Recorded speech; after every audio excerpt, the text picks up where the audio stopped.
Welcome back to In His Mind. Oh man, this is not an easy or a fun topic. Okay, so I'll just get this over with because this is not one of those pleasant topics, but the point is really important.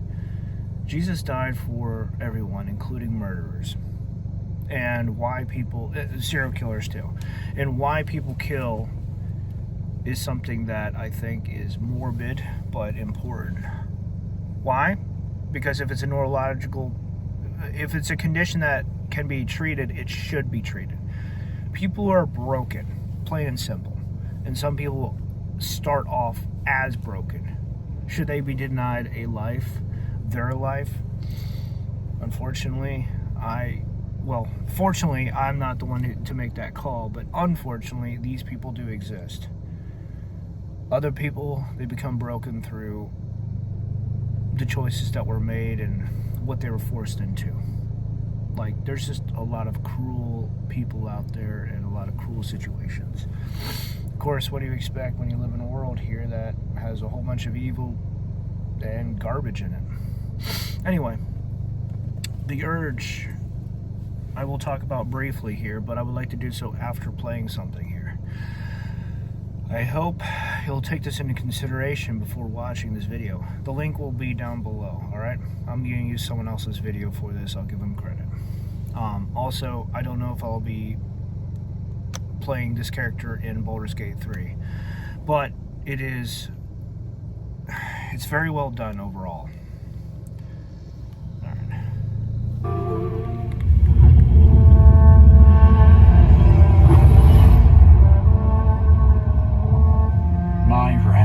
Blood whispers to me, kill, kill, and kill again. My ruined body yearns to reap death in this world, and when this foul urge calls, it possesses my whole being. Injured beyond repair, I know nothing besides this. I must resist the dark urge, lest it consume my mind. I must discover who I was and what happened to me before my twitching knife hand writes a tragedy in blood.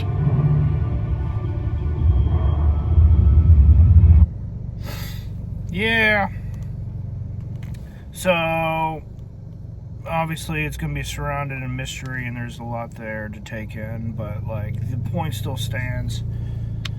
When Jesus died, he died for everyone. When he rose again with unprecedented abilities, powers, and the affirmation of who he was, both from what he overcame as well as from God and his Father. However, he did not go back to heaven right away. He still had work to do. It's under my impression that Jesus did cross quite a few killers and that their lives were changed. When you're going throughout cities and you're running into others, for someone who has his particular character and qualities, and I suspect he had an aura as well that is unlike anyone else's. I mean, it's hard to explain. Like, when you see and you sense certain things, there's a lot that's attached to it.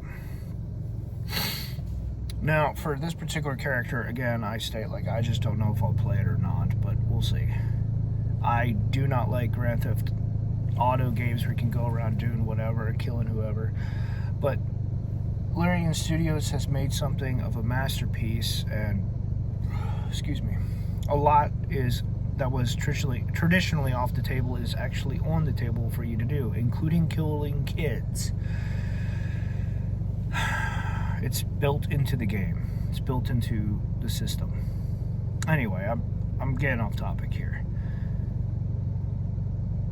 The comparison here between a character that is born and struggling in a world with a very fallen nature, I'm not going to give out spoilers for the background of that particular character, but let's just say that he was created to kill, specifically to kill in droves and masses, and all in the name of his parent, quote unquote. His parent, this is about the only spoiler I'll give, is the progeny of a god that is the god of murder. And I think as far as where Jesus stands, I'm not going to compare Withers to Jesus. I won't do that. But I will say the interactions, the cutscenes, the redemption that can happen with that character arc, I've actually looked into it. It's pretty cool.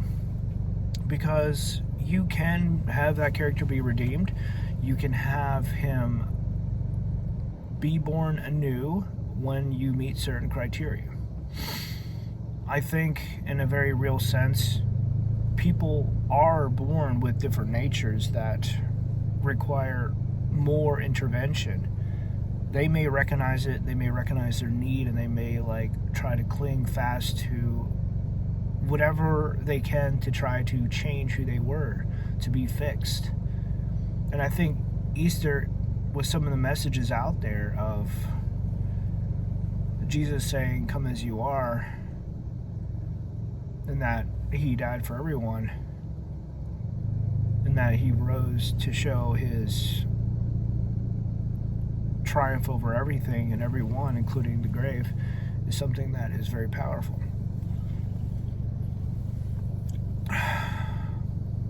I think it's hard to believe some of this, but I think it's ultimately important. Just because everyone has a lot of what has fallen in our lives. Not just simply a fallen nature, but there's a lot of brokenness. Brokenness is something that is directly tied to sin in this world. It's tied to loss. It's tied to evil. It's tied to, not directly trauma, but evil is what creates trauma. Yeah. I think this won't be a very long message, but I want it to be a bit of an interesting Easter special. Something new, something a little bit different, but still important. I think going forward, I'm going to do some changes myself. I've realized a couple of needs that I need to focus on as well, including devotions. Staying true, staying on point requires certain things, and I've realized a couple ways to get around the parts that I've been stuck at personally. Devotions is one of those areas that I've been stumped at for a very long time, and honestly, I think a lot of it is just, I know I'm getting off onto a slightly different topic here, but